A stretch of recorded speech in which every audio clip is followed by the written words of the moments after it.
여러분 안녕하십니까? 헬로티비 뉴스입니다. 2021년 새학기가 시작됐지만 성대하게 진행됐던 입학식 행사가 코로나19 감염을 예방하기 위해 온라인이나 소규모로 진행됐습니다. 전남에서는 초중고의 85%가 등교 수업을 시작했는데요. 자세한 소식을 박종호 기자가 전해왔습니다. 목포의 한 초등학교입니다. 1학년 교실에 새로운 얼굴이 가득합니다. 예전처럼 모두가 모여서 입학식을 할 수 없는 상황이지만 아이들의 얼굴엔 웃음꽃이 피었습니다. 학교에서 공부할 수 있게 돼 기쁘면서도 긴장감을 감추지 못했습니다. 학교 와서 공부하는 게 좋아요. 2020년 문을 연 한국창의예술고등학교도 입학식을 가졌습니다. 지난해 코로나19로 개교 기념 행사 등을 하지 못해 사실상 올해 첫 행사가 진행됐습니다. 코로나 때문에 마스크 끼고 입학식을 하는 바람에 아직 친구들이랑도 조금 어색하고 대면대면한 상황인데 빨리 친해져서 좀 재밌는 학창 생활을 보내고 싶습니다. 전라남도에서는 초등학교와 중학교, 고등학교 등 822개 학교 가운데 85% 수준인 698개 학교가 등교 수업을 진행했습니다. 전남의 경우 특수학교와 소규모 학교, 농산어촌학교는 매일 등교하며 고등학교 3학년도 매일 등교 가능하지만 학교에서 자율적으로 판단해 운영됩니다. 전라남도 교육청은 쌍방향 화상 수업 연수와 원격 수업 기기 준비 등 새학기 교육활동 준비를 마쳤습니다. 방역이 대단히 중요합니다. 그래서 올해 이 방역 인력을 1,500명을 확보를 해서 학교마다 배치를 해서 등교라든지 점심시간이라든지 이때 발열 체크라든지 또는 방역 소독이라든지 할 수 있도록 하고 있습니다. 지난해 전남에서 초등학교의 경우 136일, 중고등학교의 경우 133일 정도 등교 수업이 진행됐고 180일 이상 수업이 이어졌습니다. 올해도 대면과 비대면 수업을 이용해 법정 등교 일수인 190일 이상 교육이 펼쳐질 것으로 보입니다. 헬로티비 뉴스 박종호입니다. 지난달 순천형 권분 가게 소식 전해드렸는데요. 코로나19로 어려움을 겪고 있는 분들에게 생활 필수품을 무료로 나눠주는 가게입니다. 하루 평균 시민 300여 명이 몰려들면서 일주일 만에 문을 닫게 됐는데 순천시는 정말 어려운 분들에게 이 권분 가게 혜택이 돌아가야 한다고 강조하면서 재정비 기간을 가졌습니다. 권분 가게의 달라진 운영 방식을 서경 기자가 취재했습니다. 2주일가량 재정비 기간을 갖고 다시 문을 연 순천 권분가게입니다. 가게 앞으로 사람들이 줄지어 서 있습니다. 코로나19로 어려움을 겪고 있는 분들이 생활 필수품 4가지를 무료로 받기 위해 이곳에 온 겁니다. 네, 도움이 많이 되죠. 이거 하나씩만 선물을 받아도 기쁜데 4가지씩이나 주니까 좋고 또 이런 좋은 일을 이렇게 하시니까 여러 가지로 참 좋은 것 같아요. 지난달에는 하루 평균 300여 명이 이곳을 찾으면서 가게 안이 훨씬 더 북적였고 예산 7천여만 원이 일주일 만에 동인하는 지경에 이르렀습니다. 순천시는 읍면동에서 선별적으로 명단을 받아 지원하는 방법도 고려해봤지만 코로나19 상황에서 일시적으로 어려운 분들을 위해서라도 양보하는 마음이 필요하다고 강조했습니다. 기부가 안 들어오면은 더 이상 운영이 좀 어렵습니다. 그리고 자기보다 더 어려운 사람을 위해서 좀 배려하고 양보를 해줬으면 좋겠습니다. 정말 어려우신 분들이 오셔서 이용할 수 있는 그런 공간이 되었으면 좋겠습니다. 지난달 권분가게는 20여 가지가 넘는 품목이 구비돼 있었습니다. 하지만 수많은 사람들이 찾는 데다 물품을 고르는 데 많은 시간이 허비됐습니다. 순천시는 가게 안 회전율을 높이기 위해서 품목을 4-5가지로 축소했습니다. 세탁세제와 화장재, 라면, 김, 그리고 반찬입니다. 권분가게 재개장 소식에 맞춤형 물품 기부가 이어졌습니다. 어려운 분들에게 이렇게 후원할 수 있는 길이 있어 보여서 저희 방범대 대장님께 이제 허락을 받고 저희 방범대에서도 이왕이면 좀 취지성 좋은 권분가게 후원을 좀 해보면 안 될까라는 생각으로 지원하게 되었습니다. 코로나19로 생활에 어려움을 겪고 있는 분들이 찾는 곳 순천 권분가게.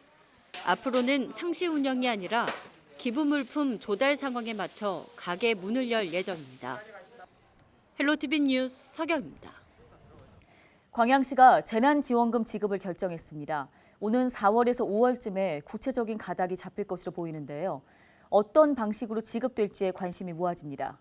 만일 지난해처럼 광양사랑 상품권 카드로 발급되면 전통시장 상인들은 혜택을 누리기가 쉽지 않을 것으로 보입니다.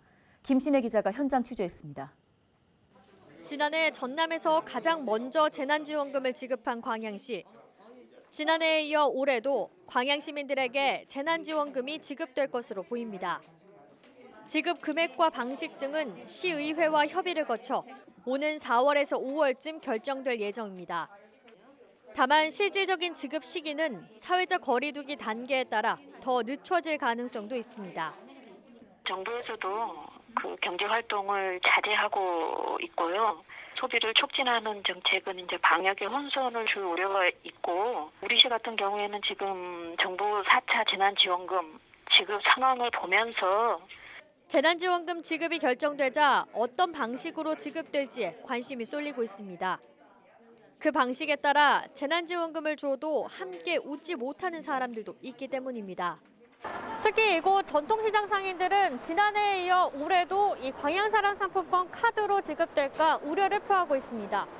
광양 5일 시장의 경우 점포의 60% 정도에만 카드 단말기가 있고, 특히 어르신들이 대부분인 노점은 카드 단말기가 전무한 실정입니다.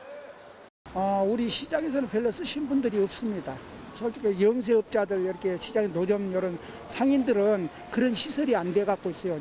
대부분의 전통시장 상인들이 재난지원금 사용을 통한 소득 향상 혜택을 누릴 기회조차 없었던 셈입니다. 상인회도 보완책이 필요하다고 목소리를 높였습니다. 소외된 부분들까지 다 챙겨주실 것 같으면 이번 참에는 좀 지류로 좀 만들어서 뭐 전체는 아니더라도 한 20, 30% 아니면 절반이라도 만들어서 선택의 폭은 좀 기회는 주어줘야 된다고 생각합니다. 지난해 광양 재난지원금 지급이 전체적으로 경제 유발 효과가 높았던 것으로 나타났지만 그 이면에는 소외된 전통시장 상인들이 있었습니다. 코로나19 장기화로 자영업자의 어려움이 가중되고 있는 가운데 광양시가 어떤 결정을 내릴지 관심이 주목됩니다. 헬로티비 뉴스 김신혜입니다.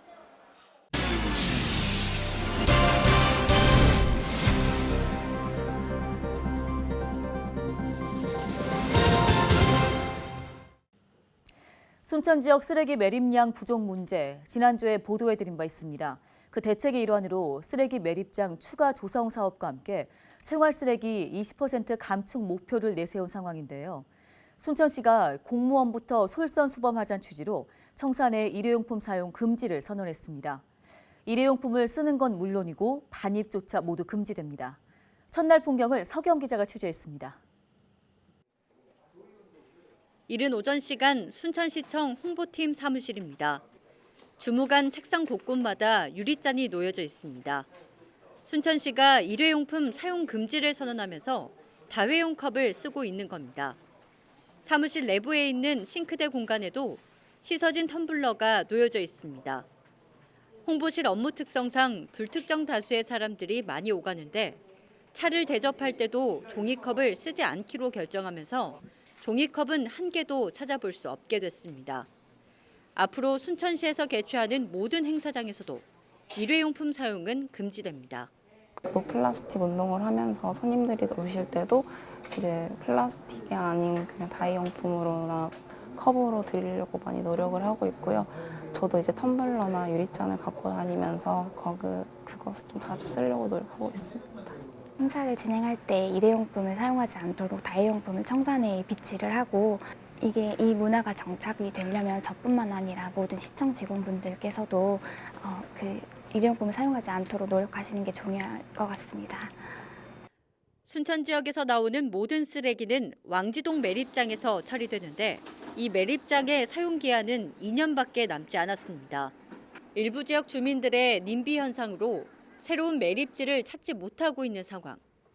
순천시는 기존 매립지 증설 계획과 함께 생활쓰레기 20% 감축 목표를 내걸었습니다.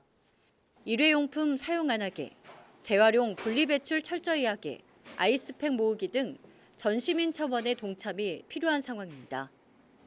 실과서 읍면동까지 해서 근 한 80여 개 부서가 돼요. 그래서 자원 활동가를 통해서 이런 이행 사항들을 좀 점검해서 잘한 부서는 좀 인센티브를 드리고 못한 부서는 그에 상응하는 페널티를 부여하고요. 쓰레기 대란 우려 속에 당장 실천할 수 있는 것부터 발벗고 나선 순천시. 순천시청에서 시작된 일회용품 사용 금지 운동은 유관기관과 단체 등 20여 곳이 동참 의사를 밝힌 상태입니다. 헬로티비 뉴스 서경입니다. 산에 있는 나무를 베고 난 뒤에 생기는 부산물들은 대부분 버려지는 경우가 많은데요. 장흥군에서는 부산물을 활용해서 새로운 자원으로 만들 수 있는 센터가 마련됐습니다. 버려진 자원을 축사나 과수 재배, 바이오매스 에너지원 등에 활용할 수 있게 되면서 지역의 새로운 소득 자원으로 자리매김할 수 있을지 기대의 목소리가 나옵니다. 보도에 박정우 기자입니다. 장흥 산림자원화센터입니다. 지역에서 나온 나무 조각 등 산림 부산물을 톱밥으로 만들고 있습니다. 장흥군 용산면에 들어선 자원화센터는 사업비 30억 원을 들여 활용도가 낮은 나무 등을 톱밥이나 우두칩으로 만드는 시설을 갖췄습니다. 장흥산림조합은 1년에 2만 톤 이상의 우두칩 등을 생산해 다양하게 활용할 계획입니다. 벌채한 그 산물을 우리가 구입을 해가지고 여기서 가공을 해갖고 톱밥이나 칩으로 생산을 해서 톱밥은 축산농가 깔개로 공급을 하고 또 칩은 열병합 발전소 산림 바이오매스 연료로 공급을 하는 그런 역할을 하고 있습니다. 장흥 산림자원화센터는 사용되지 않은 수목 부산물을 수집과 운반, 가공과 유통이 가능한 시스템을 통해 재활용이 가능하다는 장점이 있습니다. 쓰이지 않았던 산림자원을 축사에서 사용하거나 비료로 소모해 효율성을 높인 겁니다. 축산업에서 사용하는 왕겨나 볏짚보다 톱밥의 수분 조절 효과가 높은 것으로 알려졌기 때문입니다. 또 과수농가나 양파 재배에서 화학 농자재 대신 사용할 경우 비용 절감 효과 등이 있는 것으로 나타났습니다. 장흥산림조합은 나무를 베고 방치된 조각들로 산불이나 집중호우에 피해가 발생할 우려가 높은 수목 부산물을 환경 친화적인 자원으로 활용할 계획입니다. 산림자업 경영 여건을 개선하고 자립 기반을 구축할 수 있다. 임업과 축산업이 공생 공존하는 틀 속에서 우리 4차 산업을 이루어갈 수가 있고 또 그러한 것이 하나 롤 모델로 우리가 봅시다 이렇게 생각을 합니다. 전국에서는 처음으로 장흥에 자리 잡은 산림자원화센터. 해마다 발생하는 수천 톤이 넘는 부산물을 자원화해 지역민 소득 창출에 도움이 될 것으로 기대되고 있습니다. 헬로티비 뉴스 박종호입니다. 전남 신안에는 마을 전체가 보라색으로 물든 곳이 있습니다. 바로 반월 박지도에 조성된 퍼플섬인데요. 최근 외신에서도 이 보랏빛 섬의 매력을 조명해 눈길을 끌고 있습니다. 고정민 기자입니다. 작은 섬마을이 온통 보랏빛으로 물들었습니다. 주택 지붕에서 섬과 섬을 이어주는 다리까지 곳곳마다 보라색 향연이 펼쳐집니다. 이곳은 신안 안좌도에 속한 반월 박지도의 퍼플섬. 봄이면 보랏빛 라벤더가 바람에 넘실거려 그야말로 장관을 이룹니다. 인터넷에서 보니까 보라색으로 이렇게 마을을 예쁘게 만들어 놓고 뭐 백선에 들었다고 그래가지고 한국 여행 그래서 궁금해 했거든요. 어떻게 여름하고 가을에 한번 더 오고 싶어요. 목포에서 천사대교를 넘어 퍼플섬까진 차로 1시간 반 남짓. 최근 코로나19로 해외여행이 제한되자 여행객들이 한적한 섬으로 눈길을 돌리면서 지역의 명소로 떠올랐습니다. 온라인에서도 이를 여행지로 소개될 정도로 관심을 끌면서 해외 언론이 퍼플섬을 주목하기 시작했습니다. 미국의 유명 언론사인 CNN은 사진 8장과 함께 퍼플섬을 사진작가들의 꿈의 섬으로 소개했습니다. 섬이 보랏빛으로 탈바꿈하는 과정을 위험하지만 아름다운 시도로 규정하고 관광객 증가를 보면 분명 성과가 있었다고 평가했습니다. 폭스뉴스도 2015년부터 시작된 퍼플섬의 조성 과정과 독창성을 설명했습니다. 퍼플섬은 지난해 독일의 위성-TV 방송과 홍콩의 유명 여행 잡지에 실리기도 했습니다. CNN에서 유튜브로도 나오고 그다음에 폭스 TV에서도 나왔습니다. 그래서 지역에서 자생하는 꽃과 나무에 리트로 해서 저희가 칼라 마케팅을 시도를 했었는데 이게 아마 주요하지 않았나 이런 생각이 듭니다. 섬에 자생하는 식물과 생태 특성을 고려해 이른바 컬러 마케팅으로 승부수를 띄운 신안. 외신의 관심까지 더해지면서 외딴 섬이 명실상부한 지역의 대표 관광 명소로 거듭나고 있습니다. 헬로티비 뉴스 고정문입니다. 건조한 날씨가 지속되는 봄철은 특히 산불 위험이 높은 기간입니다. 지난달에도 전국 곳곳에서 산불이 발생했는데요. 전라남도에서는 봄철 산불이 얼마나 발생하는지 또 주요 원인은 무엇인지 짚어봤습니다. 리포트 잘 보시고 각별히 유의하시기 바랍니다. 김신혜 기자입니다. 희뿌연 연기가 산 주위로 자욱하고 소방대원들은 진화에 여념이 없습니다. 설 연휴 하루 전날 발생했던 광양 가야산 산불. 꺼졌다 다시 번지기를 반복했던 산불에 헬기 10대와 1,500여 명의 인력이 사흘 동안 진화 작업을 벌였고 3헥타르를 태운 뒤에야 완전히 꺼졌습니다. 원인은 부주의로 인한 실화로 밝혀졌습니다. 가야산 산불은 초등학생이 호기심에 과일을 불에 구워 먹는 것을 흉내내다가 산불로 확산된 것으로 보입니다. 어린 아이들이 불장난을 하지 않도록 학교에서나 부모님께서 산불의 위험성을 알려줌으로써 산불로 인한 산림 훼손이 발생되지 않도록 당부드립니다. 당시 산불 진화는 광양에 건조주의보가 발효된 데다 바람까지 강하게 불어 어려움이 많았습니다. 이처럼 건조한 날씨가 이어지는 봄철은 산불 발생률이 가장 높습니다. 마른 상태로 겹겹이 쌓인 낙엽이 불쏘시개 역할까지 해 확산 위험도 큽니다. 실제로 지난 5년 동안 전라남도에서 발생한 산불 가운데 74% 가까이가 봄철에 발생했습니다. 봄철 산불의 주요 원인으로는 논밭 태우기나 불법 소각이 가장 많았고 산에 오른 사람들이 실수로 불을 낸 경우가 그 뒤를 이었습니다. 이에 전라남도는 올해 가장 큰 원인을 차단하는 데 행정력을 집중하기로 했습니다. 봄철 기간 동안 22개 시군에 233개 단속반을 구성하고 하루 2번 이상 순찰을 도는 등 논밭 태우기나 쓰레기 소각을 집중 단속할 계획입니다. 고의로든 실수로든 산불이 발생하면 처벌도 가볍지 않습니다.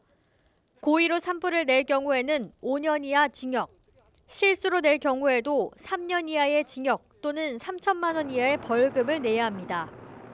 산불로 이어지지 않더라도 산속이나 산림 100m 안에서 불을 피우는 것만으로도 처벌 대상입니다. 산림이나 산림 인접 지역에서 불을 피우는 경우에는 산림보호법에 따라 30에서 50만 원의 과태료를 내야 합니다. 아울러 농촌 지역의 벼, 콩, 옥수수 등 영농 부산물이나 폐비닐, 생활 쓰레기 등을 불법 소각할 경우 폐기물관리법에 따라 100만 원 이하의 과태료가 부과되오니 전라남도는 병충해 방제를 위한 논밭 태우기 등은 큰 효과가 없다는 게 전문가들의 의견이라며 산불로 이어질 일말의 가능성도 만들지 말아줄 것을 거듭 당부했습니다. 헬로티비 뉴스 김신혜입니다. 전라남도가 비대면 온라인 도민과의 대화를 추진합니다.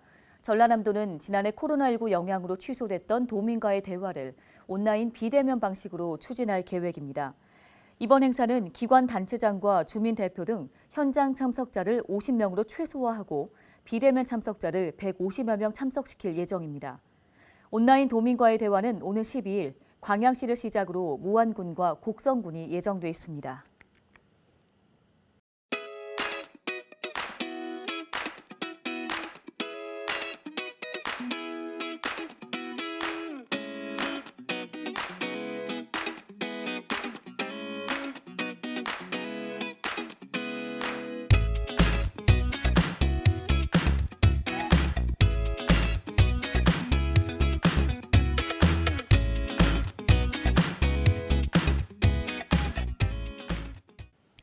네, 이상으로 뉴스 마칩니다. 시청해주신 여러분 고맙습니다.